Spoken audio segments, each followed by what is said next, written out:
रायगड महाराष्ट्रासह देश विदेशातील ताज्या बातम्या पाहण्यासाठी मॅक्स इंडिया लाईव्ह चॅनलला सबस्क्राईब करा आणि बेल आयकॉन दाबायला विसरू नका.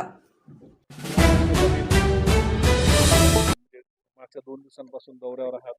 धाराशिव असेल, परभणी असेल, बीड असेल.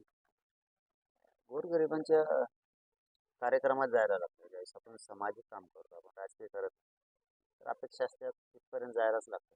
तर डॉक्टर साहेबांचं जगदीश डॉक्टर साहेबांचं हॉस्पिटलचं उद्घाटन होतं. काय नाव दिलं? जीवन हॉस्पिटलचं उद्घाटन होतं. एवढं मोठं सुसज्ज हॉस्पिटल गोरगरिबांच्या सेवेत आता सुरू होतं. त्या कार्यक्रमासाठी आज परभणीला आलो. मराठा आरक्षणाचा विषय कुठेतरी थांबलेला दिसतोय. तुम्ही सातत्यानं त्यावर आंदोलन केलेलं आहे आणि इथून पुढे ते विषय कशा पद्धतीने रेटला जाईल? 25 फेब्रुवारीपर्यंत म्हणजे उद्याच्या मंगळवारपर्यंत देवेंद्र फडणवीस साहेब 3ही गॅजेट 100% लागू करतो. कारण आता आम्ही तिकडे डोळे लावून बघतोय 7 करोड मराठी ती वाट बघतोय त्यांची. आम्ही सज्ज झालो देवेंद्र फडणवीस साहेबांचं स्वागत करायसाठी. ते त्यांनी आता शिंदे समिती सुरू केली. 4 पैकी 2 मागण्या घेतल्या, तशा 8 होत्या. 8 पैकी 4 तातडीनं करतो म्हणून सांगितल्या. 4तल्या बी 2च घेतल्या. शिंदे साहेबांच्या समितीला मुदतवाढ दिली, पण ती काय पळा नाही. आणखीन काम सुरू नाही केलं, रेकॉर्ड शोधायला सुरुवात नाही. ते व्हायला पाहिजे. म्हणजे माणसाचे मन जिंकत असते, ते मन जिंकायचं काम फडणवीस साहेबांनी केलं पाहिजे. आणि दुसरं 4 पैकीच्या 2 घेतल्यात की हैदराबादचं घ्यायचे आहे, सातारा संस्थाने बॉम्बे गव्हर्नमेंटचं त्यांनी घेतलं. तसं शिंदे समितीने घेतलेलं अभ्यासासाठी 7 महिन्यापूर्वी.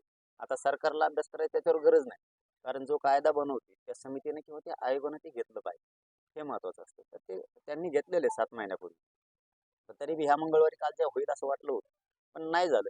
तर पुढच्या मंगळवारी म्हणजे 25 तारीख किती वाटतं, बहुतेक मागं पुढं होऊ शकतं तारखेचा आकार. पण पुढच्या मंगळवारी कॅबिनेटमध्ये 100% गॅजेट फडणवीस साहेब लावणार आणि आम्ही त्यांच्या स्वागतासाठी सज्ज. विश्वास आहे 100%. कारण त्यांनी हे 2 विषय घेतलेत. तर इतकं वेठीस गोरगरिबांच्या मराठ्यांच्या लेकराला धरणार नाहीत ते.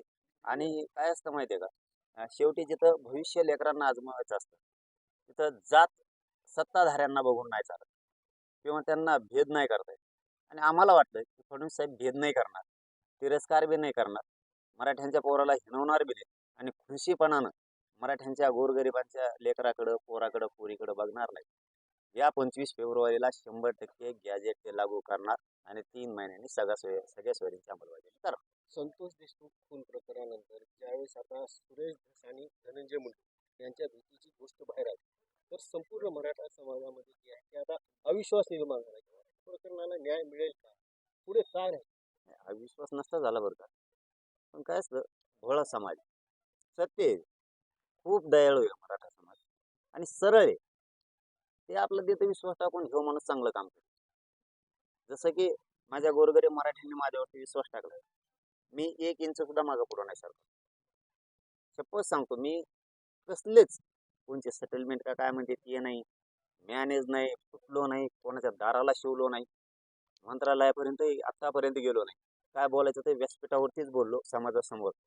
मी माझ्या समाजाचा विश्वासघात नाही होते. तसंच झालं की कुठंतरी लय दिवसानं मराठ्यांनी एका राजकीय नेत्यांवरती विश्वास ठेवला होता, आमदारावर, आणि लय जीव लावला. मी आता लय लावला दसांना, प्रचंड जीव लावला.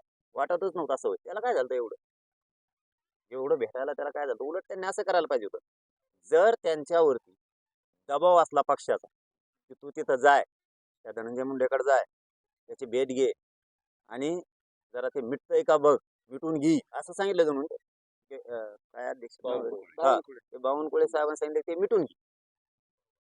यांनी एक विश्वास जिंकणं खूप गरजेचं. लाट ही लक्षात आली पाहिजे. आणि ते मुरब्बी आमदार आहे, एका नवीन मंत्री पण राहिले, त्यांनी सरळ सांगायला पाहिजे होतं मीडियाच्या बांधवाच्या समोर येऊ, मला पक्षाने दबाव आणला त्याची भेट घे म्हणून, आणि ते मॅटर दाबून टाक, मिटून घे, असं सांगितलं. मी मीडियाच्या बांधवाच्या समक्ष सांगतो, मला धनंजय मुंडेची भेट घ्यायची नाही, असं त्यांनी सांगायला पाहिजे होतं. मी आत्ता पक्षाचा आणि आमदारकीचा राजीनामा देतो. राज्यात ना त्या माणसाला काय केलं असतं मराठ्यांनी सांगता नसता आला. 1,67,000 मतांनी पुन्हा निवडून आले असेल जर उभा राहिले. परभणी लय जीव लावला, त्यामुळे मला त्या विषयात बोलायचं बी नाही. ते विषय संपला बी माझा. बीडचं प्रकरण असेल, परभणीचं प्रकरण असेल, परळीतलंही अनेक प्रकरणं आता समोर येत आहेत. न्याय अजूनही मिळाला नाही. बीडचा एक आरोपी आहे, परभणीमध्ये कारवाई झालेली नाही. काय वाटतं, एकूण गृह मंत्रालय सक्षम आहे का या सगळ्या? नाही मिळणार. नाही कोणालाच मिळणार.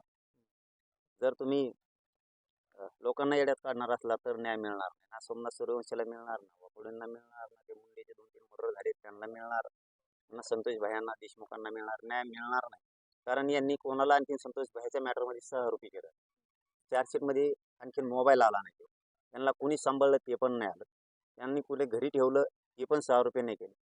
गाड्या कोणी वापरल्या ते पण चार्जशीटमध्ये आणखीन आलं नाही. असे कित्येक तरी आहेत त्यांचे जे जे आरोपी आहेत त्यांची ते काय काय नाव आहे पण मध्ये सरमाड का खारमाड ते मध्ये घेऊन पडले ते खंडणी मागणार त्यांच्या आणि त्या आरोपींच्या संपत्ती जप्त केल्या नाही. ही पैसा कोणासाठी त्यांनी ही माया जमवली हे पण तपासात नाही.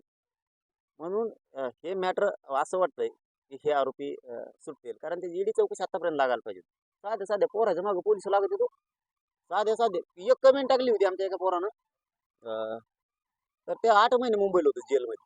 जेलमध्ये कमेंट कमेंट फडणवीस साहेब परत त्यांना बोलल्यावर काय होतं त्यांना तो राग मला नाही निघत दम. कारण मी गरीबाचा लेकरू आहे.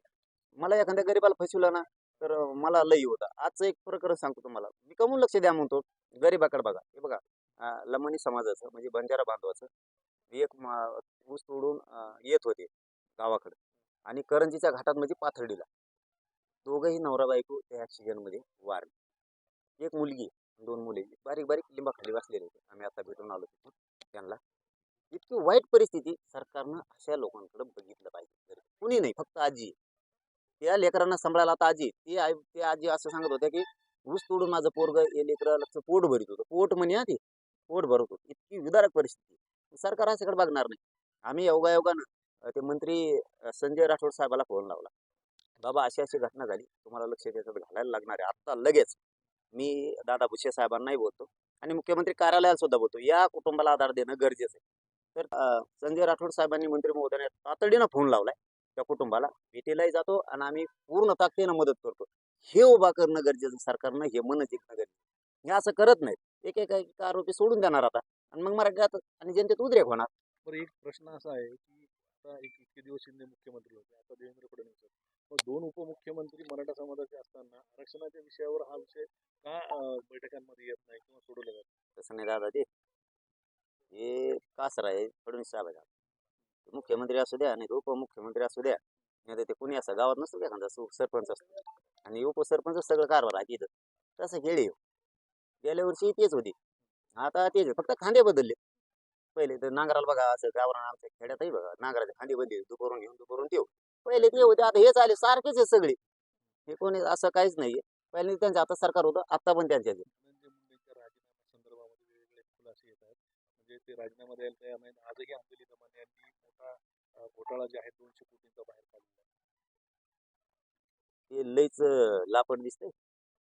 इतकं चिटकून बसलंय त्या पदाला. इथून मागं लई जणांनी दिले त्यांच्याच बहिणी दिला राजीनामा. राराबांनी दिला बरेच जणांनी दिले.